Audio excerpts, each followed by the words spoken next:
महाराष्ट्र कृष्णा खोरे विकास महामंडळ पुणे अंतर्गत म्हैसाळ विस्तारित जत उपसा सिंचन कामातील बोगदा ब्रेक थ्रू समारंभ माननीय नामदार डॉक्टर राधाकृष्ण विखे पाटील जलसंपदा मंत्री यांच्या प्रमुख उपस्थितीत संपन्न झाला। या कार्यक्रमाला खासदार विशालदादा पाटील, आमदार गोपीचंद पडळकर, आमदार इद्रिस नायकवडी, आमदार सदाभाऊ खोत, पृथ्वीराज देशमुख, सुमन वहिनी खाडे, स्वातीताई खाडे, ब्रह्मानंद पडळकर, बाळासाहेब होनमोरे, सलगरेचे माजी सरपंच तानाजीराव पाटील, आप्पा, नवनिर्वाचित जिल्हा परिषद पंचायत समिती सदस्य, जलसंपदा विभागाचे पाटोळे साहेब, कोरे साहेब तसेच अन्य मान्यवर उपस्थित होते। बोगदा ब्रेकथ्रू समारंभासाठी आयोजन उपस्थित असलेले आपल्या राज्याचे मंत्री, जलसंपदा मंत्री माननीय नामदार राधाकृष्ण विखे पाटील साहेब, मंचावर उपस्थित असलेले आपल्या जिल्ह्याचे प्रतिनिधी आमदार माननीय सदाभाऊ, माननीय आमदार इद्रिसभाई नायकवडी, माननीय आमदार गोपीचंद पडळकर, माननीय पृथ्वीराज बाबा देशमुख, माननीय खाडे मावशी, उपस्थित सर्व जिल्हा परिषदेचे पंचायत समितीचे सदस्य, मान्यवर, या ठिकाणी मिरज तालुका, कवठेमंकाळ तालुका व जत तालुक्यातून या ठिकाणी उपस्थित असलेले सर्व शेतकरी बांधव, बंधू भगिनी, मित्र, सर्वप्रथम तर मंत्री महोदयांचा मी आभार मानतो की आपण या ठिकाणी उपस्थित राहिला आणि या दुष्काळी परिसराला आज पाणी मिळत असताना तुमच्या हस्ते हा कार्यक्रम आपल्याला घेता आला। अर्थात गोपीचंदांनी सांगितलं की 83-84 वसंतदादा मुख्यमंत्री असताना खऱ्या अर्थानं या म्हैसाळ प्रकल्पाला मंजुरी मिळाली होती। मात्र त्यानंतर वसंतदादांनी राजीनामा दिला मुख्यमंत्रीपदाचा आणि ही प्रकल्प मागे पडून गेला। 90च्या दशकात 95 नंतर थोडी गती ह्या कार्यक्रमाला आली, पण पुन्हा मधल्या काळात बंद राहिला होता। या ठिकाणी मोठा परिस्थिती निधी ह्या प्रकल्पाला देण्यासाठी पैसे कमी पडत असताना प्रतीकदादा पाटील ज्यावेळी केंद्रीय मंत्री झाले तर ह्या म्हैसाळ व टेंभू प्रकल्पांना जल आयोगाची मान्यता मिळाल्यामुळे म्हैसाळ प्रकल्पाला केंद्रीय सरकारच्या AIBP योजनेअंतर्गत जवळजवळ 1000 कोटीचा निधी हा काँग्रेसच्या दिल्ली सरकारने मंजूर केल्यामुळे 2013 साली जत तालुक्याच्या बिरना तलावात आपण पाणी सोडू शकतो। अर्थात खूपच कमी पाणी मिळत होतं। जत तालुक्यातले साहेब शेतकऱ्यांनी आणि गावकऱ्यांनी ठराव करायला चालू केलं की आम्हाला जर तुम्ही पाणी देत नसला तर आम्ही कर्नाटकात जातो आणि त्यामुळे खूप जनरेट्याचा पाठिंब्यामुळे ह्या ठिकाणी सरकारने त्यावेळी निर्णय घेतला आणि जवळजवळ 900-950 कोटीच्या ह्या 2 योजना, एक पाणी जतमध्ये न्यायचं आणि पुढे वितरित करायचे 2 योजनेचं टेंडर झालं आणि पैसेही तुम्ही चांगले उपलब्ध करून दिल्यामुळे काम चांगल्या पद्धतीने सुरू आहे। मात्र जत तालुक्याचा भाग धरत असताना साहेब फक्त 38%च ह्या प्रकारे इरिगेशनचं पोटेन्शियल ह्या ठिकाणी कव्हर करण्यात आलेलं आहे आणि आता आमदार साहेबांनी सांगितल्याप्रमाणे ह्या ठिकाणी 3री पाईप आणि ही होण्यासाठी जल आयोगाची मान्यतेची किंवा त्या पाणी वाटपाची काय अडचण असली तर आम्ही आज देश पातळीवर बघत असताना जर आपण कर्नाटकाचा प्रश्न बघितला तर कर्नाटकात कुठली स्कीम डिझाईन करत असताना ते फक्त 150 दिवसासाठीच प्लॅन करतात। आपली म्हैसाळचा प्रकल्प हा 270 दिवसात 5 TMC पाणी न्यायचा प्रकल्प असल्यामुळे त्याची जी आपली क्युसेकची क्षमता आहे ती थोडी कमी आहे। जर ह्याला नियोजन करताना साहेब आपण जल आयोगाकडून मान्यता घेऊ शकतो। टेंभूचा प्रकल्प पुढे गेलेला आहे, ह्या जल आयोगाच्या मान्यतेचा अजून प्रस्ताव गेलेला नाही। तो पाठवत असताना तो जर 150 दिवसात 5 TMC पाणी न्यायचा आपण जर प्रकल्प केला तर ह्या ठिकाणी कमी वेळेत जास्त पाणी येता येईल आणि ज्यावेळी पुराची परिस्थिती आमच्या कृष्णा नदीत होते त्या पुराच्या काळात अतिरिक्त दिवस तो योजना पुराचा असल्यामुळे चालवून ह्या ठिकाणी जास्तीत जास्त पाणी देता येईल।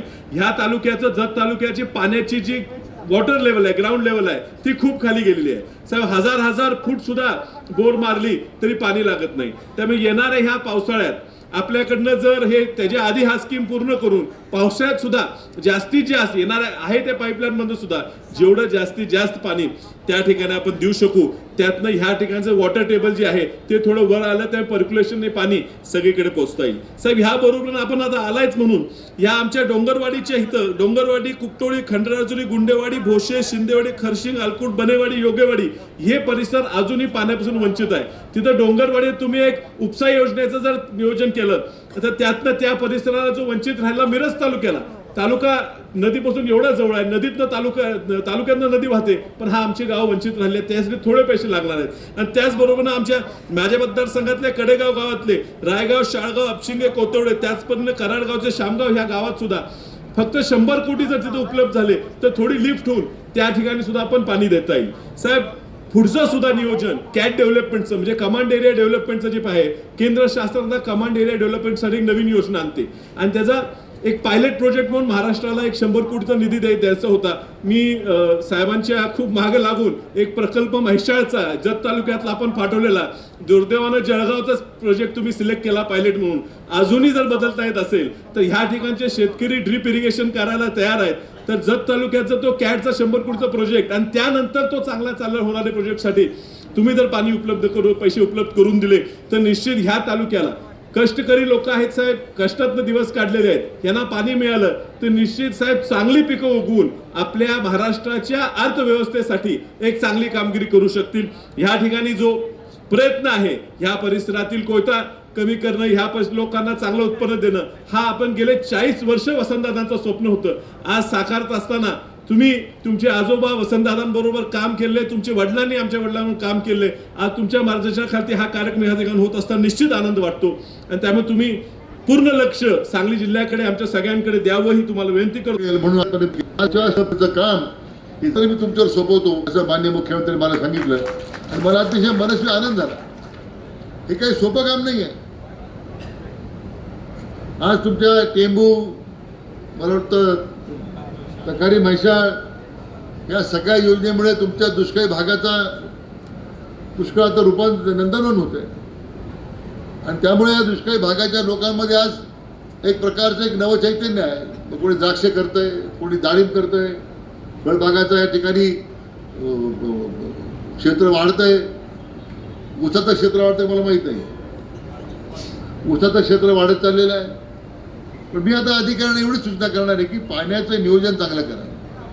मी आता येताना चॉपर हेलिकॉप्टर पाहिले, काही कालव्यामध्ये झाडं उगलेले आहेत, काही ठिकाणी ते कालव्याचे प्रवाह क्षमता कमी होती. त्यामुळे मी अधिकाऱ्यांना सूचना करणार, आपले कालवे स्वच्छ ठेवा की कालव्याची क्षमता ज्या क्षमतेनं पाणी खाली गेलं पाहिजे, टेलपर्यंत गेलं पाहिजे.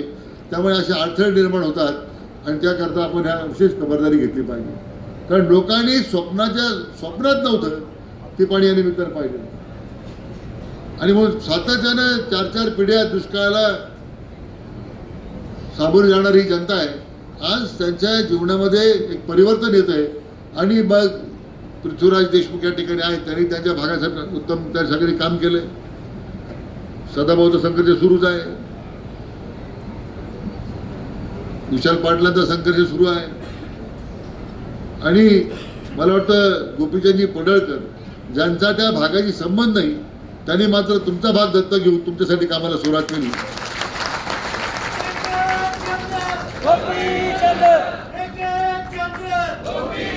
काल आपले माजी मंत्री खाडे साहेबांशी मी बोललो, पुढे नियोजित कार्यक्रम होता, पण ते म्हणले फाटले साहेब अतिशय वेगानं काम झालं पाहिजे. आमचा जिल्हा आता पूर्ण बागायत होतो की त्यांनी सुद्धा आमच्या विभागाच्या कामाबद्दल समाधान व्यक्त केलं. स्वतः आदरणीय खाडीताई या ठिकाणी उपस्थित आहे. मित्रो, मी काय फार आपला वेळ घेणार नाही. हे कृष्णा खोऱ्याचं काम सुरू करताना पहिल्यांदा कर्जावर रोखेने आपण सुरुवात केली आणि आज कृष्णा खोऱ्याचं काम पूर्णतेला जात आहे. पडळकर साहेबांची जी मागणी होती की 350 ते 400 क्युसेक्सपर्यंत हे पाणी तुम्हाला लागणार आहे, तेव्हा पण 28,000 क्षेत्र त्या ठिकाणी भिजणार आहे.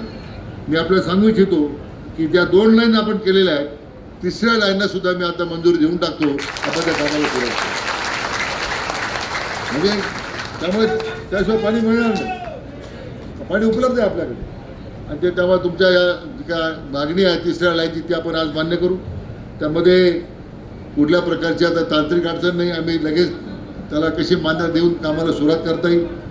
आपल्या खरं म्हणजे 25-26च्या बजेटला आपल्या योजनेकरता 460 कोटी उपलब्ध होते आणि आता 26-27च्या बजेट आता येईल. त्यासाठी किती प्रस्तावित केले बजेट फिगर आल्यानंतर तुम्हाला कळेल. नाही तर अर्थसंकल्प फुटला पण माझ्या बाहेर व्हायला पाहिजे. म्हणजे मला वाटतं या वर्षाच्या तुमच्या बहुतांशी मागण्यामध्ये आपण जास्तीत जास्त निधी साधारण तुम्ही अपेक्षा केल्याप्रमाणे तिथपर्यंत जायचा आमचा प्रयत्न आहे की मी आपल्याला सांगतो. विशाल पाटील साहेबांनी काही मागण्या केल्या, निश्चितपणे त्यांचं मला या निमित्तानं निवेदन पत्र प्राप्त झालेले आहे. मध्ये आपल्या निवेदनाप्रमाणे टेंबू प्रकल्पापासून वंचित सदर गावांना जे पाणी द्यायचं आहे आणि मला वाटतं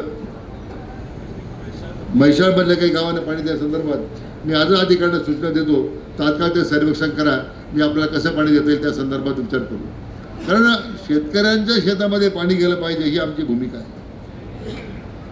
कारण प्रकल्पाचा सुद्धा त्यांनी जो उल्लेख कडा प्रकल्पाचा त्यांनी उल्लेख केला आहे केंद्र शासनासंदर्भात, तर खरं राज्यातून एकच प्रकल्प आठवायची सूचना होती. तरी मी आपल्या समेत सी आर पाटील साहेबांना भेटून विशेष बाब म्हणून याच्यामध्ये आपल्याला प्रकल्पात घ्यावा अशी त्यांना आपण विनंती करू.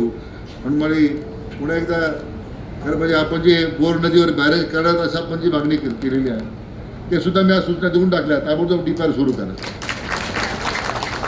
जिथे जिथं पाणी अडवता येईल आणि दुष्काळी भागाला पाणी देता येईल त्या ठिकाणी पडळकर साहेब निधी कमी पडणार नाही. आणि म्हणून त्या दृष्टीने माझी अपेक्षा एवढीच आहे की जे पाण्याचं नियोजन होत चाललेलं आहे, जे आता PDN मार्फत योजनेचं काम सुरू आहे ते चांगलं झालं पाहिजे. सगळ्या लोकप्रतिनिधी, जिल्हा परिषद सदस्य असतील, पंचायत समिती सदस्य असतील, तिथे कार्यकर्ते बसलेले आहेत, सुद्धा आमच्या कामाच्या गुन्ह्यावर लक्ष असलं पाहिजे. लगेच जाऊन तिथं काही गोंधळ करू नका. कामात जर काही चुकी होत असेल तर आपण कृपया आपल्या आमदार महोदयांना सांगा, म्हणजे आम्ही त्या दुरुस्ती करू. शेवटी हे काम एकदाच होतं.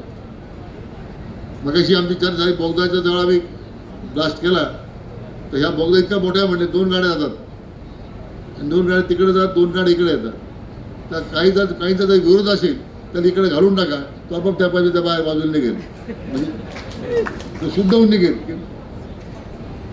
तर मला अतिशय आनंद आहे की ही जी कंपनी आहे, मला वाटतं लक्ष्मी इंजिनिअरिंग, यांनी अतिशय सुंदर काम केलेलं आहे. त्यांना माझी या निमित्तानं सूचना आहे की डिसेंबरपर्यंत काम आपल्याला पूर्ण करायचं आहे. थोडं अगोदर 2 महिने अगोदर करता आलं तर बरं होईल. लोक पाण्यासाठी वाट पाहत आहेत. त्याकरता निश्चितपणे ते त्याची दखल घेतील. पुन्हा एकदा आपण सर्वांनी अतिशय मोठ्या प्रमाणामध्ये या कार्यक्रमाला उपस्थित देत असताना आज हा ऐतिहासिक सोहळा आज पूर्ण होतो आहे आणि मला खात्री आहे की माननीय आमदार पडळकर साहेबांच्या पुढाकारानं या भागाचं नंदनवन झाल्याशिवाय राहणार नाही अशी या निमित्तानं अपेक्षा व्यक्त करतो.